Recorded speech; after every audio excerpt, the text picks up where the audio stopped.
दोस्तों, किसी को कामयाबी बहुत जल्दी मिल जाती है और किसी को कामयाबी मिलने में बहुत ही समय लगता है और किसी को मिलती भी नहीं। हम सब बहुत मेहनत करते हैं, लेकिन कभी कभी हमारे मेहनत के हिसाब से हमें उसका फल प्राप्त नहीं हो पाता है।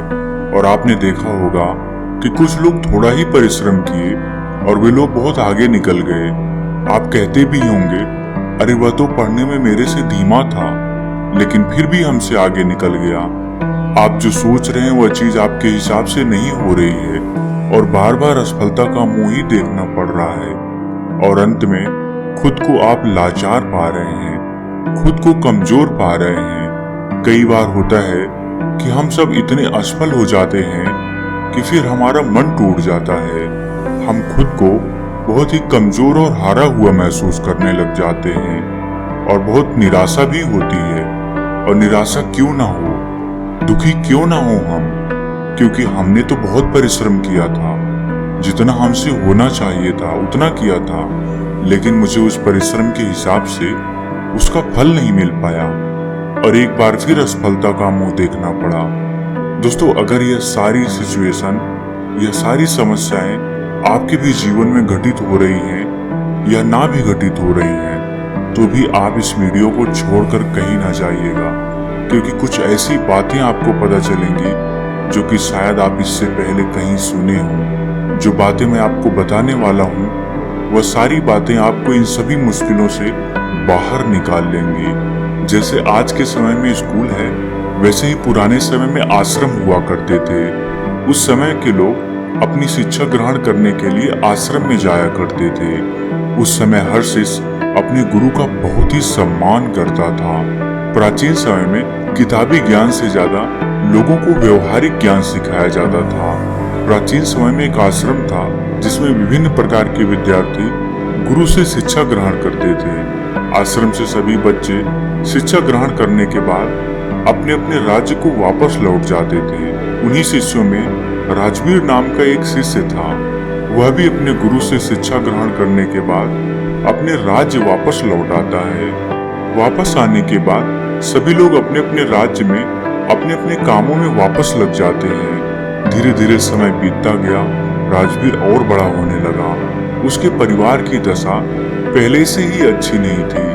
राजवीर के घर वालों ने भी यही सोचा था कि राजवीर आश्रम से जब शिक्षा ग्रहण करने के बाद आएगा तो वो बहुत ही कामयाब बनकर आएगा, अच्छे से अपने परिवार का पालन पोषण करेगा।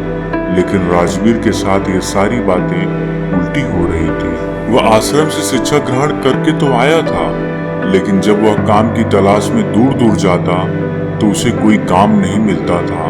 छोटी छोटी चीजों में वह असफल हो जाया करता था।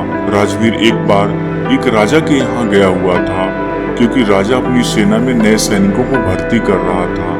राजवीर भी राजा की सेना में भर्ती होने के लिए राजा के महल पहुंच जाता है। राजवीर जब राजा के अधिकारियों के सम्मुख प्रस्तुत होता है अपनी योग्यता को साबित करने के लिए, तो उसके हाथ पैर कांपने लगते हैं।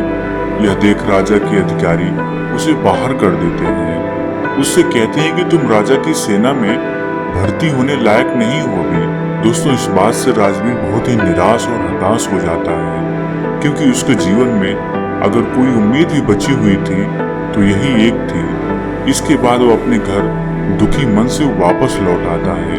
घर वापस आने के बाद उसे पड़ोसियों के ताने सुनने को मिलते हैं। लोग कहते हैं कि राजवीर तो बहुत पढ़ा लिखा है, पर इसे कोई काम नहीं मिल रहा है। कोई कहता है कि ये तो आश्रम में ठीक से पढ़ा ही नहीं होगा, और कुछ लोग तो यहाँ तक कि कहने लगते हैं कि इसकी सोचने समझने की शक्ति ही कम है, इसलिए इसका दिमाग सही तरीके से काम नहीं कर पा रहा है। मतलब लोग उसे तरह तरह के ताने मारते थे। इस बात से राजवीर बहुत ही ज्यादा परेशान हो गया था।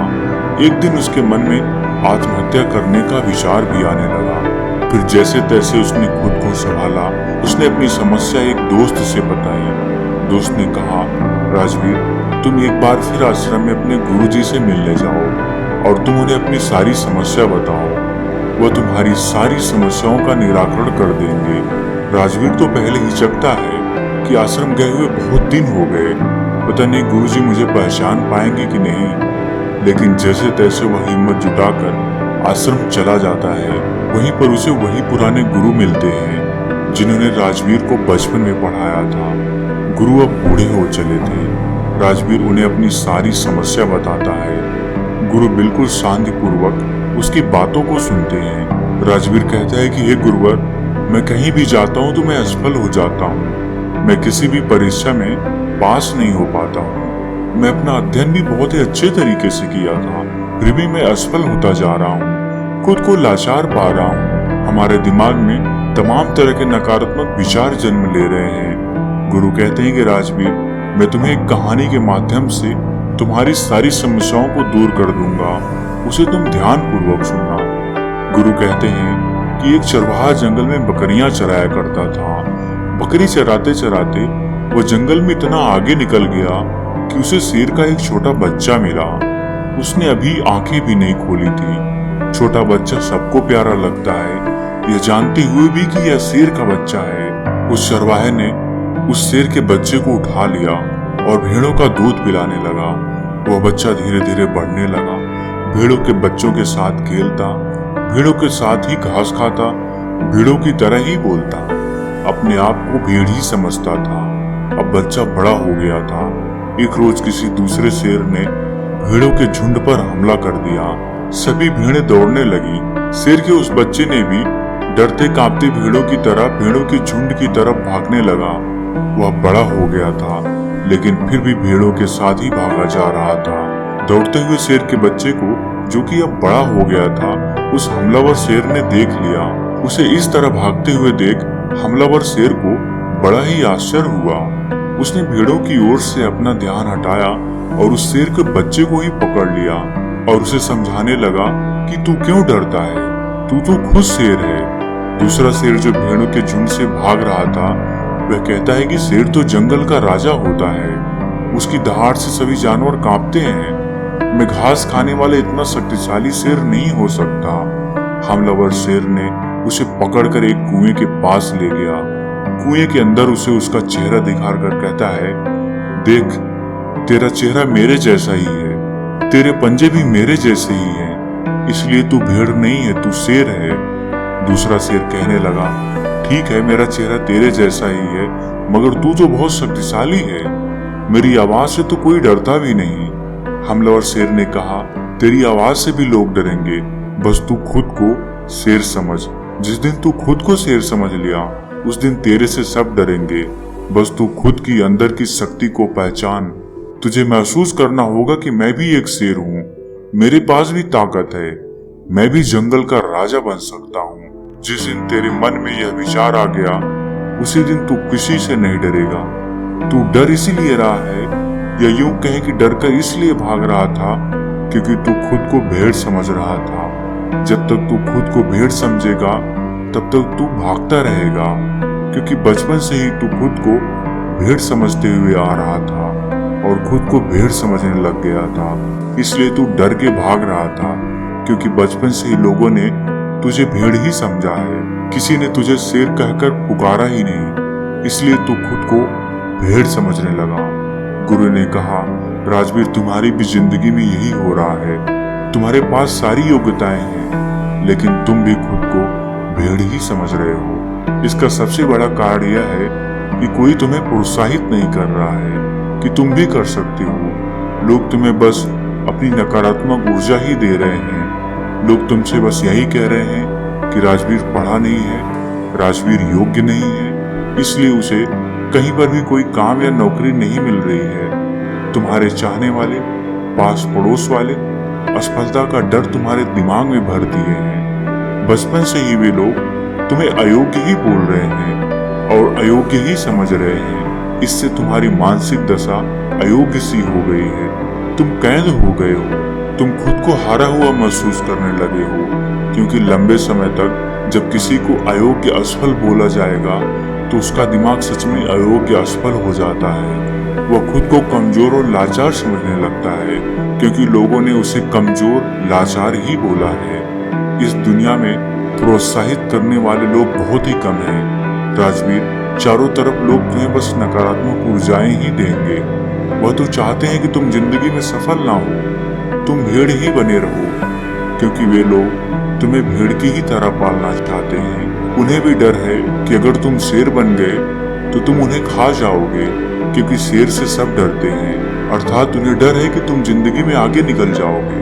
अगर जिंदगी में कोई व्यक्ति आगे निकलता है तो सबसे पहले पास पड़ोसियों को ही दुख तकलीफ होती है। सफल होने से पहले तुम खुद को अपने अंदर बदलाव लाओ, खुद को शेर की तरह समझने का प्रयास करो। जिस दिन तुम खुद को शेर और योग्य समझने लगे, तुम्हें खुद पर भरोसा हो जाएगा, तो तुम खुद ही सफल हो जाओगे।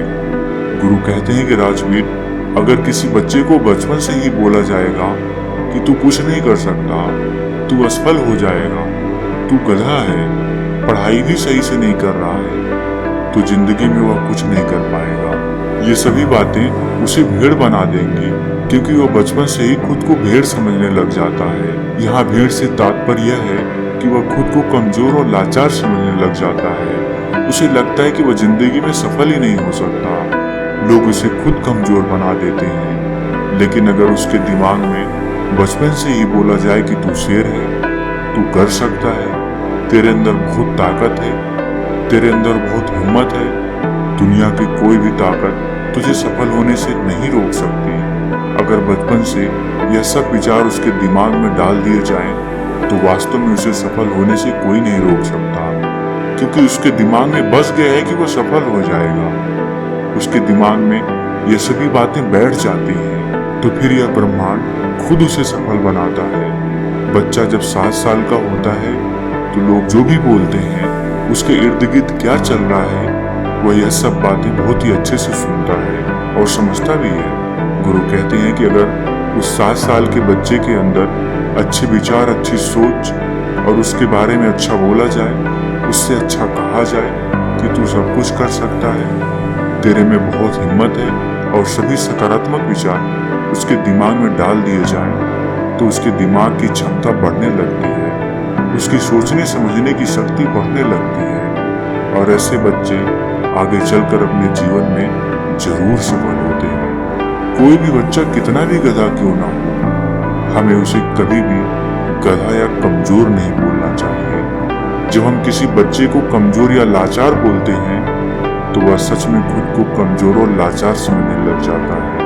वह समझने लगता है कि वह सच में कमजोर है। उसका दिमाग खुद को कमजोर समझने लगता है। उसे लगता है कि वास्तव में वो कुछ नहीं कर सकता, क्योंकि बचपन से उसे बोला जा रहा है कि तू यह है, तू वह है, तू यह नहीं कर सकता, तू वह नहीं कर सकता। तो यह तमाम विचार उसके दिमाग में बैठ जाता है। तो इस विचार से वह जिंदगी में कुछ आगे सोच नहीं पाएगा, वह भेड़ ही बन जाएगा। लेकिन वहीं पर अगर उसके दिमाग में बचपन से ही अच्छे विचार डाले जाएं, अच्छी सोच पैदा की जाए, तो आगे चलकर वह एक सकारात्मक ऊर्जा के साथ आगे बढ़ेगा। जब कोई व्यक्ति सकारात्मक ऊर्जा के साथ आगे बढ़ता है, तो उसके जीवन में आने वाली सारी बाधाएं खुद ब खुद दूर हो जाती हैं। राजवीर, बचपन से तुम्हारे साथ भी यही हो रहा है। बचपन से लोग तुम्हारे दिमाग में यही सब नकारात्मक विचार भर दिए हैं, जिससे कि बड़े होकर भी तुम यही सब सोच रहे हो। तुम बिना डरे हुए खुद को सकारात्मक ऊर्जाओं से पहले भरो। जब तुम खुद को सकारात्मक ऊर्जाओं से भर दोगे, तो फिर तुम अपने आप सफल हो जाओगे। सफलता के द्वार तुम्हारे लिए खुलने लगेंगे। गुरु कहते हैं कि कहीं पर जाने से, कुछ भी करने से पहले अपने मन को सकारात्मक ऊर्जाओं से भरो। तुम्हें असफलता या नकारात्मक विचारों पर ध्यान ही नहीं देना है। तुम्हें बस खुद को सकारात्मक ऊर्जाओं से भरना है। तुम प्रतिदिन जब सुबह उठो और रात को जब सोने जाओ, तब महसूस करो कि हम भी कर सकते हैं, हम असफल नहीं होंगे, हमारे अंदर भी ताकत है, हमारे अंदर भी हिम्मत है। खुद को सकारात्मक ऊर्जाओं से भरते रहो। इसके बाद धीरे धीरे तुम खुद को महसूस करने लगोगे कि तुम्हारे लिए सफलता के द्वार खुलने लगे हैं। गुरु आगे कहते हैं कि राजवीर, तुम यह काम आज से ही शुरू कर दो। अगर तुम यह काम आज से शुरू कर देते हो, तो तुम्हें बहुत ही जल्द इसका प्रभाव देखने को मिलेगा। इतना कहकर गुरु शांत हो गए। राजवीर अपने गुरु को दंडवत प्रणाम करते हुए एक सकारात्मक ऊर्जा के साथ आश्रम से वापस अपने घर आ जाता है। 2 महीने के अभ्यास के साथ सबसे पहले वो अपने अंदर के डर को समाप्त करता है, खुद को सकारात्मक ऊर्जाओं से भरता है। ऐसे ही एक दिन राजा के सैनिक उसके गांव आते हैं और बोलते हैं कि राजा की सेना में कुछ नए सैनिकों की जरूरत है। इसके लिए जो राजा की सेना में भर्ती होना चाहता है, सैनिक बनना चाहता है, वह ठीक 5 दिन बाद राजा की सेना में भर्ती होने के लिए महल आकर अपनी योग्यता का प्रमाण देकर सेना में भर्ती हो सकता है। ठीक 5 दिन बाद कड़ी मेहनत के बाद राजवीर अपनी योग्यता का प्रमाण देने के लिए राजा के राजमहल पहुंच जाता है। राजा के सैनिक इस बार उसे देखते हैं तो उसमें एक अलग प्रतिभा, सकारात्मक ऊर्जा दिख रही थी। वह पहले से डर नहीं रहा था। इस बार राजवीर अपने सभी परीक्षा में पास हो जाता है। राजा की सेना में वह भर्ती भी हो जाता है। जब राजवीर के घर वालों को यह बात पता चली तो वे सब बहुत ही खुश हो गए। दोस्तों, गुरु के माध्यम से आज हमें ऐसी बातें पता चली जो कि हमारे लिए किसी वरदान से कम नहीं है। दोस्तों, उम्मीद है इस वीडियो से आपको बहुत कुछ सीखने को मिला होगा, और अगर आप पहली बार हैं तो हमसे जुड़ने के लिए इस चैनल को सब्सक्राइब करना मत भूलिएगा। मिलते हैं अगली वीडियो में कुछ नए विचारों के साथ। तब तक के लिए आपका बहुत बहुत आभार।